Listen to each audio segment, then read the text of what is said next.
Salud en directo América de France 24. Me acompaña en el estudio Mar Romero Sala. Mar, bienvenida. Feliz mañana de miércoles. Y este tema no le va a gustar mucho a las personas que son obsesionadas con la limpieza, digamos, con las bacterias, con los microbios. ¿Por qué? Porque en Estados Unidos hay una información muy importante de estas superbacterias. Buenos días, Raúl. Efectivamente, en este caso sí coincide el nombre amenazante con la situación también verdaderamente amenazante. Son unas bacterias que son resistentes a los antibióticos y a otros tratamientos antibacteriales a raíz de haber evolucionado y haber podido eludir cómo las atacan este tipo de fármacos.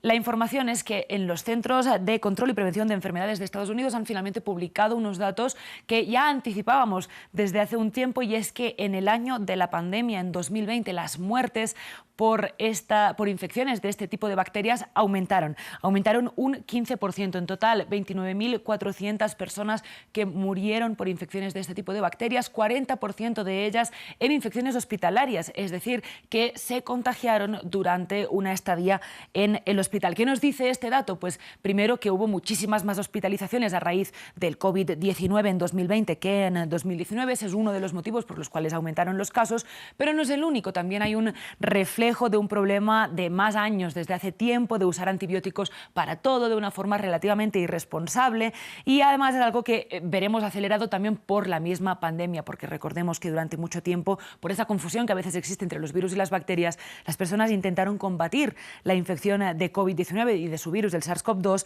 con antibióticos. Se consumieron mucho y eso acelera que las bacterias desarrollen esta resistencia. Claro, Mar, y digamos que no puede esperar en el futuro a causa de esta resistencia de las bacterias a los antibióticos. Pues básicamente son infecciones que entonces no se pueden tratar, que eso sucede con algunas enfermedades infecciosas que están provocadas por las bacterias, como la tuberculosis, pero también pueden darse otras situaciones. Por ejemplo, las operaciones que no se van a poder hacer porque va a haber riesgo de infecciones, o enfermarse gravemente por cortes o por infecciones que hoy en día son perfectamente tratables. De hecho, se calcula que si no se hace nada de aquí al futuro, en un futuro de mediano plazo, podrían llegar a morir unas 10 millones de personas anuales por estas superbacterias. Recordemos que es un proceso relativamente natural, que no es que sea nuevo, y es que las bacterias evolucionan debido a que son organismos que van cambiando y se van adaptando a su entorno, pero esto debe ser contrarrestado con investigaciones, encontrar nuevos fármacos, nuevos antibióticos. ¿Y por qué esto no está sucediendo? En parte hay otros motivos, pero en parte porque el mercado de antibióticos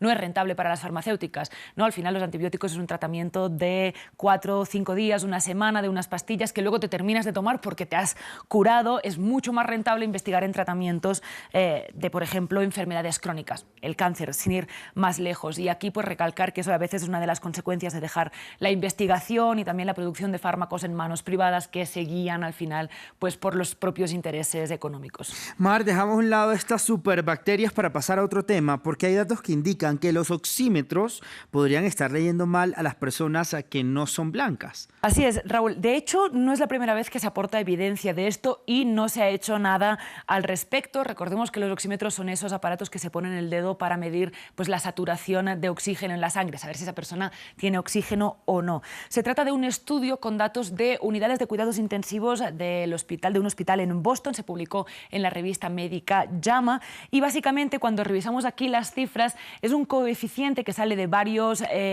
cálculos, y que si cogemos el 0 como referencia, el 0 sería que el oxígeno que marca el aparato es el mismo que el oxígeno que tiene la persona en sangre. Vemos que hay una disparidad, ¿no? Sobre todo en personas afroamericanas, el oxímetro marcaba un nivel mucho más alto del que realmente tenían, es decir, que la información estaba errada, pensaban que estaban oxigenando mucho mejor de lo que realmente estaban. Y eso también se traduce en que el suministro de oxígeno entonces en personas racializadas, personas que no son blancas, también fue menor.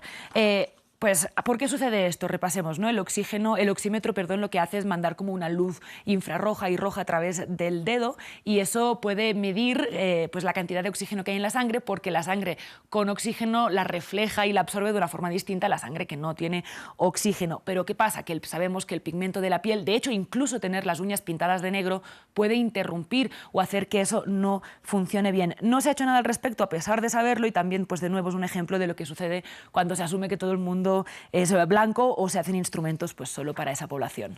Y terminamos con una alarmante recomendación de las autoridades de Sri Lanka. Sí, de hecho, es unas palabras rápidas que diremos desde la Asociación Médica, de Sri Lanka. Recordemos que el país está en una crisis profunda política y económica. Llegaron al punto de decir que no se enfermen, no se lastimen, no hagan nada que los podría llevar al hospital de forma innecesaria. ¿Por qué? Pues porque no hay suficientes tratamientos. Y eso no solo es por la crisis política actual o por una cierta inestabilidad, sino por la crisis económica que lleva pasando desde hace meses, no solo en Sri Lanka también, sino en muchos lugares del mundo, ¿no? No solo afecta además a heridos ocasionales o a enfermedades puntuales, sino sobre todo a personas con enfermedades crónicas también, por ejemplo, de nuevo cáncer o enfermedades de riñón que necesitan tratamientos constantes. También es un buen momento para recordar que al final todos estos avances que se hacen en salud, por ejemplo, Sri Lanka había aumentado 3 años su esperanza de vida desde el 2000, había llegado a los 75 años de esperanza de vida, también había eliminado la polio, la malaria, gracias a unas amplias campañas de salud. Todo esto es muy frágil y requiere un trabajo y un esfuerzo constante de las autoridades y pues de tener todos estos tratamientos que ahora mismo podrían verse afectados, todos estos avances y todos estos trabajos, pues porque no hay abastecimiento de cosas que se necesitan, de tratamientos que se necesitan.